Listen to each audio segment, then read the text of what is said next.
7 दिन और 7 रात तक गोविंद ने अपने नख पर गिरिराज जी को उठा रखा है।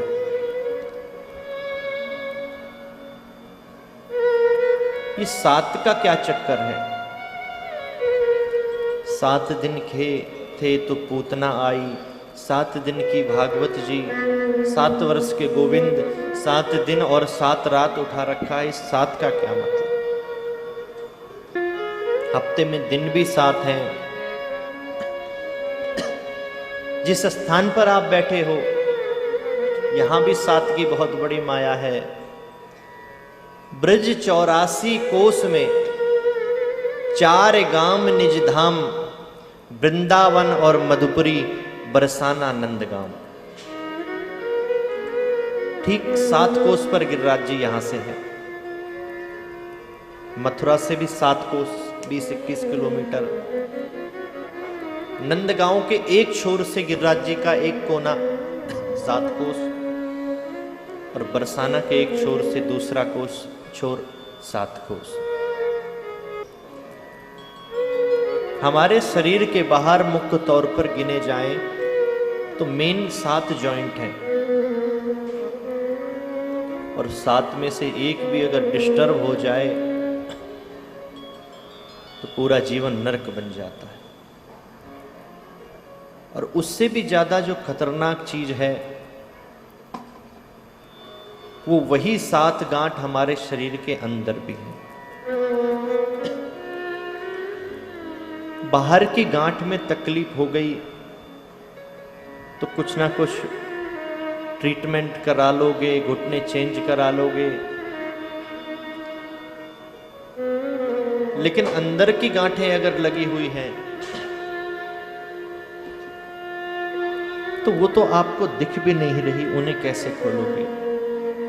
7 गांठें अंदर: अविद्या, अस्मिता, राग, द्वेष, अभिनिवेश, अहमता और ममता।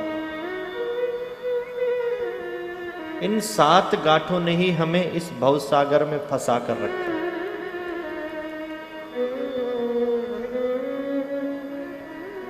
और सत्संग और कथा के फल के विषय में मैंने आपको शायद परसों समझाया था कि किसी ने कहा कि कथा सुनने से मिलता क्या है। पहली बात तो ये कि मैंने ये कहा कि क्या नहीं मिल सकता सत्संग और कथा सुनने से। कल्प वृक्ष से भी ज्यादा श्रेष्ठ ये भगवान की कथा है। और सबसे बड़ी चीज कि जो अंदर की ये 7 गांठें हैं,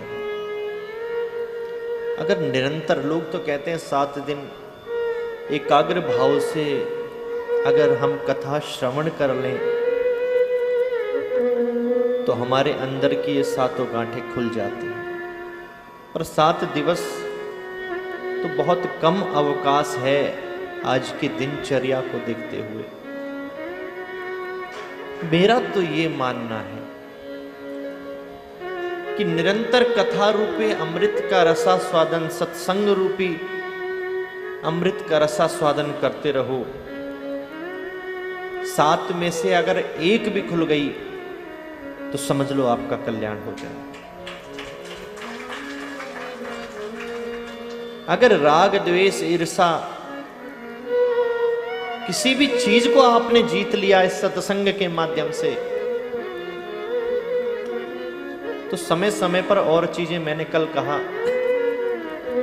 कि काम भी, क्रोध भी, सब चीज जरूरी है, लेकिन समय पर। बालक शरारत कर रहा है तो माता क्रोध करेगी समय आने पर आपका स्वभाव ही बन गया, अरे ये तो बड़े खास भक्त हैं, आगे जगह घेर कर बैठ गए, गुरुजी के पास से बिल्कुल सीधा देख रहे हैं, संगीत का भी आनंद ले रहे हैं, बिल्कुल हमें पीछे गर्मी में पटक दिया अंधेरे में।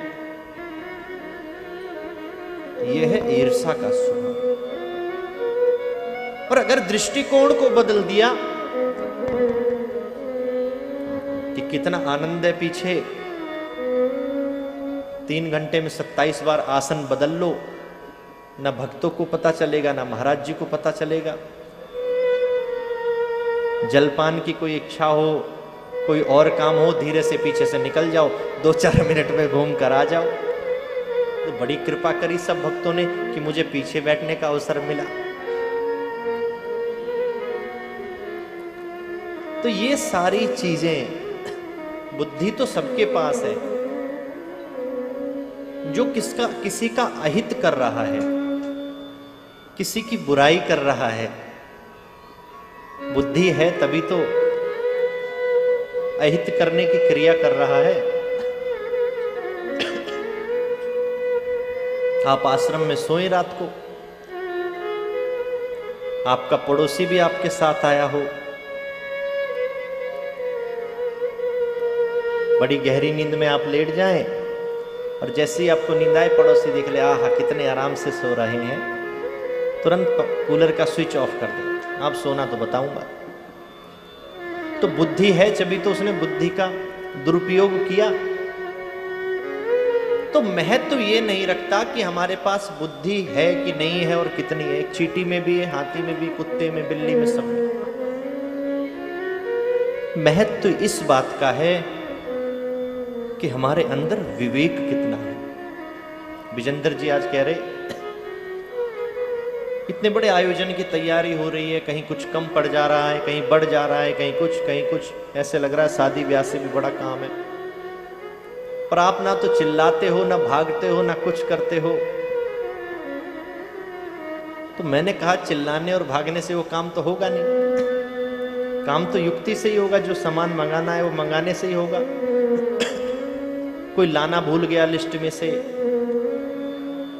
या टेंट वाले ने समय लगा दिया, या कोई और चीज हुई, तो चिल्लाने से वो सामान आएगा तो नहीं। इससे अच्छा तो शांति से किसी को भेज देंगे तो 10 मिनट में लेकर तो आ जाएगा। नहीं, आधा घंटा पहले चिल्लाएंगे, फिर आधा घंटा आप लोग शांत कराओगे, फिर 2 घंटा मूड खराब रहेगा। तो ये सारी चीजें, मैं ये नहीं कह रहा मुझे गुस्सा नहीं आता, मैं एक आपको उदाहरण दे रहा हूं कि छोटी छोटी बातों से विचलित नहीं होना चाहिए। ये सारी चीजें हमारे विवेक के ऊपर निर्भर है कि हमारे